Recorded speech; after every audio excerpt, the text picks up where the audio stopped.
अन्ना मोहम्मद रसूलुल्लाह ला इलाहा इल्लल्लाह। सलमान प्रार्थना करवा दे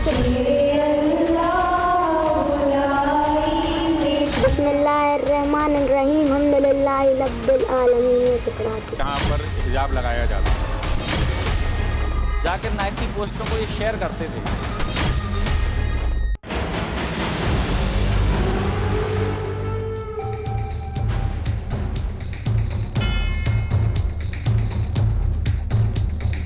तो दमोह स्कूल स्पेशल इन्वेस्टिगेशन के साथ करने जा रहे हैं आज लाउड एंड क्लियर की शुरुआत। नमस्कार, आपके साथ मैं हूं सुरभि शर्मा। सबसे बड़ी खबर जहां दमोह का गंगा जमुना स्कूल की एक सच्चाई अब सामने आ चुकी है और स्कूल में हिंदू बच्चियों को जिस तरीके से हिजाब पहनाया जाता था, उर्दू की प्रार्थना करने पर मजबूर किया जाता था, सब कुछ सामने आ चुका है और बात टेरर फंडिंग तक अब पहुंच चुकी है। एनआईए की जांच की मांग की जा रही है और साथ ही गंगा जमुना स्कूल के संचालकों की जो एक्टिविटियां थी, जो गतिविधियां थी, उसको लेकर भी कई बड़े खुलासे हुए हैं, जिसके बाद ये साफ है कि स्कूल में कुछ ना कुछ गड़बड़ी चल रही थी। बयान जो सामने आ रहे हैं, स्टूडेंट्स की बात आपके सामने होगी, उनके अभिभावकों से भी करेंगे सीधी बात, जिसके जरिए यह साफ पता लग चुका है कि वहां धर्मांतरण की कोशिश हो रही थी। जांच शुरू हो चुकी है, दूध का दूध पानी का पानी हो जाएगा। तो दमोह के स्कूल पर बीजेपी नेता की तरफ से अब क्या कहा गया, अगली बड़ी खबर भी हमारे पास, जहां बीजेपी नेता ने एनआईए जांच की मांग की है और बीजेपी नेता सुरेंद्र शर्मा ने गृह मंत्री को इसको लेकर एक चिट्ठी भी लिखी है। हालांकि लेटर में गृह मंत्री से एनआईए जांच की मांग की गई है और स्कूल में चल रही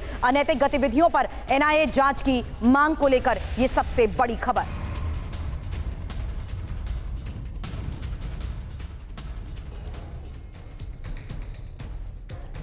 अगली बड़ी खबर, जहां एमपी के गृह मंत्री नरोत्तम मिश्रा का ओवैसी पर पलटवार। धर्मांतरण का कुचक्र एमपी में नहीं चलेगा, नरोत्तम मिश्रा की तरफ से कहा गया।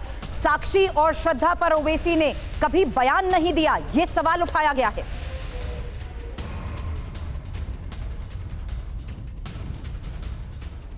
धर्मांतरण का कोई भी कुचक्र होगा वो मध्य प्रदेश में नहीं चलने दिया जाएगा। ओवैसी जी को आपने साक्षी पे तो बोलते सुना नहीं होगा, इतनी लंबी तकरीर वो दमोह पे कर रहे हैं। उनकी ये पीड़ा है और मानसिकता जिहादी इसी को कहलाते हैं। नरोत्तम मिश्रा ने ओवैसी से सवाल इसलिए किया क्योंकि गंगा जमुना स्कूल के समर्थन में ओवैसी हैं और हिजाब की वजह से स्कूल को टारगेट किया जा रहा है, ये असदुद्दीन ओवैसी की तरफ से कहा गया। बीजेपी को हिजाब से नफरत है। गंगा जमुना स्कूल में पहुंच के उसका एफिलिएशन कैंसिल कर दी बीजेपी ने। फिर कलेक्टर को बोले, दामों के कलेक्टर गए, कलेक्टर जाकर देखे तो मालूम हुआ कि ऐसा कोई जबरदस्ती है ही नहीं, किसी को हिजाब निकाब या दुपट्टा का प्रेशर ही नहीं है। कलेक्टर ने ट्वीट किया कि सब बकवास है, झूठ है।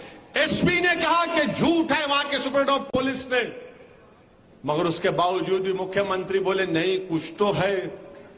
कलेक्टर बोल रहा है, एसपी बोल रहा है, मगर नफरत है मुसलमानों से, नफरत है। हमारी बच्चियां हिजाब पहनती हैं। इस पूरे मामले पर कई बड़े खुलासे हुए हैं, इसलिए एक सबसे बड़ा सवाल, एमपी के दमोह के गंगा जमुना स्कूल क्या धर्मांतरण का अड्डा बन गया था? इंफॉर्मेशन वॉल पर एक एक डिटेल आपके सामने, क्योंकि बड़ा सवाल है कि क्या गंगा जमुना स्कूल धर्मांतरण के उसूल कहां से शुरू हुआ ये पूरा केस। एक एक डिटेल आपको लगातार टीवी9 भारतवर्ष बता रहा है। जहां स्कूल का ये पोस्टर सामने आया, ये वो पोस्टर है जिसमें टॉपर्स की तस्वीरें लगी हुई थी। ये वो टॉपर स्टूडेंट्स हैं जो अभी तक इसी पढ़ाई के बलबूते अव्वल आ रही थी, लेकिन इनमें से कुछ ऐसी लड़कियां थी जो हिंदू थी। हालांकि इस पोस्टर में सभी को हिजाब पहनाए हुए दिखाया गया है और स्कूल का जब से ये पोस्टर सामने आया है उसके बाद कई बड़े सवाल खड़े हुए, क्योंकि पोस्टर में क्या था, हिंदू छात्राओं ने हिजाब पहना हुआ था। हालांकि पूरे मामले की जिस तरीके से छानबीन की गई, छानबीन में क्या पता लगा, हिजाब ना पहनने पर टॉर्चर किया जाता था। इसमें से ऐसे कई स्टूडेंट्स हैं जो हिंदू छात्र हैं और उन हिंदू छात्रों को भी मुस्लिम प्रार्थना करवाई जाती थी और उनकी तस्वीरें भी यहां पर हैं जो हिजाब में नजर आई हैं। हमारे सहयोगी शुभम इस पूरे मामले की इन्वेस्टिगेशन पर तो नजर बनाए हुए हैं, लेकिन वो कांटेक्ट में है उन स्टूडेंट्स के परिवारों के साथ लगातार बातचीत कर रहे हैं जो इस वक्त भी शुभम के साथ हैं। इसलिए शुभम, मैं चाहूंगी सीधे इन्हीं बच्चों से, उनके अभिभावकों से बात करें और हकीकत सामने रखें। देखिए सुरभि, कुछ ही पल में दो छात्राएं भी इस स्कूल की जुड़ेगी, चूंकि मामला काफी अब विवाद बढ़ चुका है। थोड़ा सा पेरेंट्स, थोड़े से बच्चे भी अब इस मामले पर कुछ भी कहने से डर रहे हैं। एक पेरेंट्स हमारे साथ हैं, उनसे बातचीत करते हैं। ये बताइए, इस स्कूल में सबसे पहले कौन सी क्लास में आपका बच्चा पढ़ता है? हमारे बच्चा सबसे पहले नर्सरी स्कूल में पढ़ता था। अच्छा, गंगा जमुना स्कूल में। गंगा जमुना स्कूल में क्या कुछ वहाँ पर सिखाया जा रहा था? आपके बच्चे क्या सीख रहे थे? क्योंकि हमने देखा कि नमाज तक पढ़ने लगे थे यहाँ पर बच्चे। जी, मेरा बच्चा नमाज पढ़ने लगा था। वो दिन भर अरबी पढ़ता रहता था। सर की डर के माहौल के से बच्चा दिन भर वही रहता था। हिंदू के बारे में कोई कुछ नहीं बताते थे। तो आपको कुछ समझ नहीं आया जब इतनी सारी चीज़ें अगर वो करने लगा था, नमाज तक पढ़ने लगा था, तो आप क्या कुछ देख रहे थे उसे? तो वो अकेले में पढ़ता था, हम लोग के सामने नहीं पढ़ता था। अकेले में रहता था। हम लोग के सामने कुछ करता था तो हम लोग उसको डांट देते कि ऐसे नहीं करते। अपन लोग हिंदू समाज के हैं, हाथ जोड़ के प्रार्थना करते हैं, ऐसे दुआ करके नहीं करते। क्या कुछ वो करता था? और दूसरा, हमने कुछ बच्चों में ये भी सुना है कि अब्बू अम्मी तक भी जो है वो बच्चे कहने लगे थे अपने पिता को, माता को। ये सारी चीज़ें भी हमने सुनी है। नहीं, ये तो नहीं करता था। हमारे बच्चा ये नहीं करता था कि अब्बू कहता था, कि अम्मी कहता था, कि फुप्पा या फुप्पी, ये नहीं कहता। एक चीज़ और हमने देखी कि तिलक जो है वो आप स्कूल में नहीं लगा कर जा सकते थे, वो बिटवा देते थे। हाथ में कलावा बंधा हो तो वो नहीं अलाउ था। ये सारी चीज़ें भी हो रही थी स्कूल में। हाँ, बिल्कुल हो रही थी। अगर अपने घर में पूजा पाठ होता है, उसका टीका या कलावा लगा बांध के पहुँचाना, तो सर लोग उतरवा देते थे, टीका मिटवा देते थे। क्या ये कितने वर्षों से यहाँ पर ये सब चीज़ें चल रही थी और आप लोग बिल्कुल भी इस पर ध्यान नहीं दे पाए? ये बहुत समय से चल रही थी, लेकिन हम लोग उस पर ध्यान नहीं दे पाए। उर्दू के सर हमें उर्दू पे ध्यान देते थे। एक बार हम स्कूल भी गए थे तो उन सर से बोल दिया था कि हमारा बच्चा उर्दू नहीं पढ़ता तो उसको जबरदस्ती ना करे।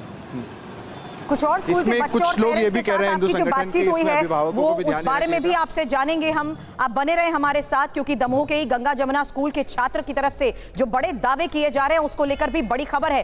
तिलक लगाते थे तो मिटवा दिया जाता था और जबरन उर्दू पढ़ाई जाती थी। उर्दू सीखने से इनकार करते तो पिटाई होती। हिंदू मुस्लिम छात्र में भेदभाव भी क्लास में ही होता था। स्कूल में जाते थे, तिलक लगा के जाते थे, क्या होता था? सर, तिलक लगा के जाते थे तो वो लोग मिटवा देते थे, और हाथ में कलावा बांध के जाते थे तो वो लोग कहते कि ये नहीं पहन के आया करो, और मारते थे। कौन करता था ये सब कुछ? सर, बड़े सर। और किस तरह से परेशान करते थे? सर, उर्दू नहीं बनती थी हमसे तो वो लोग जबरदस्ती उर्दू पढ़वाते थे, और पहन के जाते थे, और जैसे 2 दिन गए थे तो मारते थे स्टिक से, और उठक बैठक करवाते थे। सभी बच्चों को बोलते थे कि सिर्फ आप ही लोगों, कुछ लोगों को? सर, हिंदू लोगों को बोलते थे, मुसलमानों को नहीं बोलते थे। आपकी टीचर वगैरह भी बोलते थे? Yes sir. नमाज वगैरह भी पढ़ाई जाती थी? Yes sir. खुदा के बारे में कुछ बताया जाता था? Yes sir. क्या बताया जाता था? कि खुदा ऐसे हैं, अपने भगवानों को ऐसा नहीं भूल जाओ, हम लोगों के खुदा कितने अच्छे रहते हैं। सर, मुसलमान लोगों को एक फॉर्म भरा गया था उसमें फीस आधी सी माफ़ होती थी, सो उन लोगों ने मुसलमान लोगों को बताया था और हिंदू लोगों को नहीं बताया था। शुभम हमारे सहयोगी इस वक्त हमारे साथ हैं, 2 छात्राएं उनके साथ जुड़ चुकी हैं। सीधे इनसे बातचीत करें। और ये जो फॉर्म भरवाने की बात कही जा रही है, क्या इनका नाम भी बदलने का दबाव था क्या? ठीक है, बिल्कुल सुरभि, एक छात्रा हमारे साथ जुड़ी है, उनसे हम बातचीत करते हैं। आप कौन सी क्लास में पढ़ती हैं? 8th। कब से इस स्कूल में पढ़ रही हैं आप? नर्सरी से। क्या कुछ सीखा आपने इस स्कूल से? उर्दू वहाँ एक सब्जेक्ट था, नॉर्मल था, जैसे संस्कृत पढ़ते वैसे उर्दू था, और बाकी और सब्जेक्ट थे जो पढ़ते थे बस। और आराम था, मतलब जो लगाते थे स्कार्फ वो था। ये जो स्कार्फ हिजाब वाली बात है, ये कौन सी कक्षा से शुरू होता है और कब? 6th से। तो आप लोगों को इसमें कभी कोई दिक्कत नहीं होती थी? होती थी, मतलब गर्मी में तो और ज़्यादा होती थी, बंद रहता था ना वो पूरा, बस।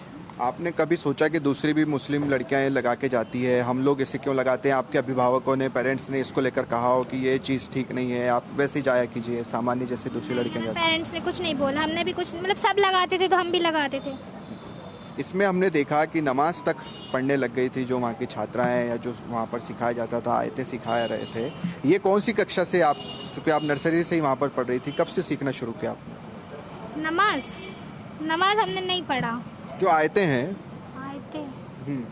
आयतें क्या होती हैं? जो आप लोगों को वहाँ पर क्या सिखाया जाता है वो बताइए। हाँ, उर्दू में सब्जेक्ट सिखाते थे। प्रेयर में भी फर्स्ट में सूर्य फातिहा होती थी और प्रेयर भी शुभम, होती एक थी। सवाल उर्दू में करिए, ही होती थी। लैंग्वेज प्रेयर 6th बताइए। स्टैंडर्ड से चूज करना एक ऑप्शन वो होता लब पे है, आती लेकिन है। यहाँ क्या उर्दू अनिवार्य लब थी? पे आती है, दुआ होती थी। जी। यहाँ पर क्या उर्दू अनिवार्य थी आपको सीखना यहाँ पर? हाँ, कंपलसरी था। कंपलसरी था। आपके स्कूल तो जो प्रायोरिटी है स्कूल की वो तो हिंदी है, हाँ, फिर उर्दू भी सिखा रहे थे आप लोगों को? एक सब्जेक्ट था वहाँ पे। कुछ और स्टूडेंट से बातचीत छोटे संभव? छोटे बच्चों से भी हम बात कर रहे थे जो आयतें सुना रहे थे कुरान की, ये सारी चीजें वो सब नहीं पता मैं। ठीक है।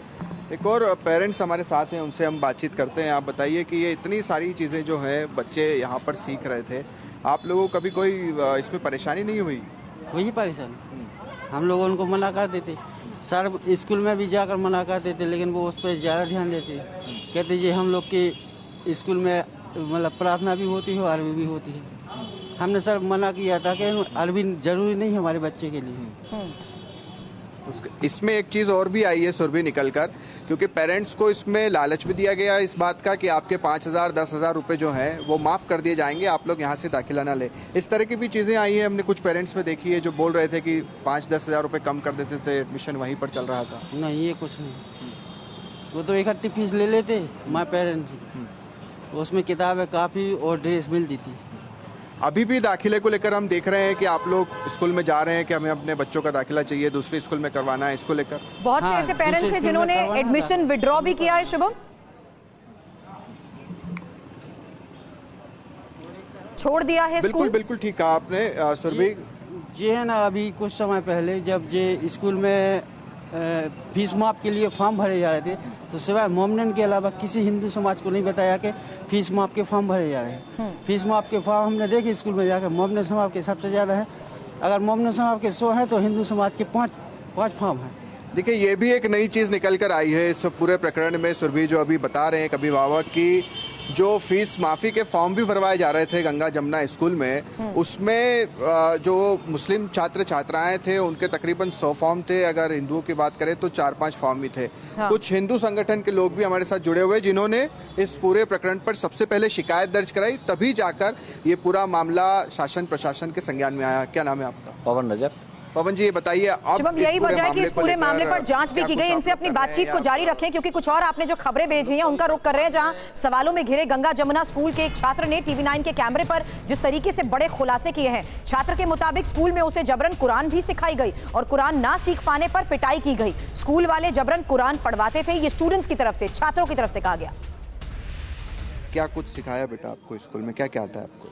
सर, प्रेयर के पहले जो मुस्लिम पाठ होता है वो बिस्मिल्लाहिर्रहमानिर्रहीम हम्दुलिल्लाहि रब्बिल आलमीन मालिकी यौमिद्दीन इय्याका नअबुदु व इय्याका नस्तईन इहदिनस सिरातल मुस्तकीम सिरातल लज़ीना अनअमता अलैहिम गैरिल मग़दूबि अलैहिम वलज़्ज़ालिन। ये क्या बताया आपको, क्या है ये? सर, प्रेयर के पहले जो होता है ये वो है। अच्छा, इसको सीखने में कितना समय लगा आपको? सर, सीखने में 2 दिन। 2 दिन। किसने सिखाया आपको ये? सर, मिस ने बच्चों को सिखाया तो बच्चे सीख पढ़ते थे तो हम सीख गए। कोई मंत्र आते हैं आपको? No sir. शुभम, हमारे सहयोगी लगातार उन बच्चों से भी बातचीत कर रहे हैं जिन्होंने बताया कि क्लासरूम की आखिर हकीकत क्या थी और कैसे प्रेयर से पहले यहाँ पर उर्दू तो सिखाई जाती थी, आयातें पढ़ाई जाती थी, और महत्वपूर्ण ये भी है कि धर्मांतरण को लेकर ऐसे कई मामले सामने आने के बाद भी स्कूल में इन्वेस्टिगेशन की गई है।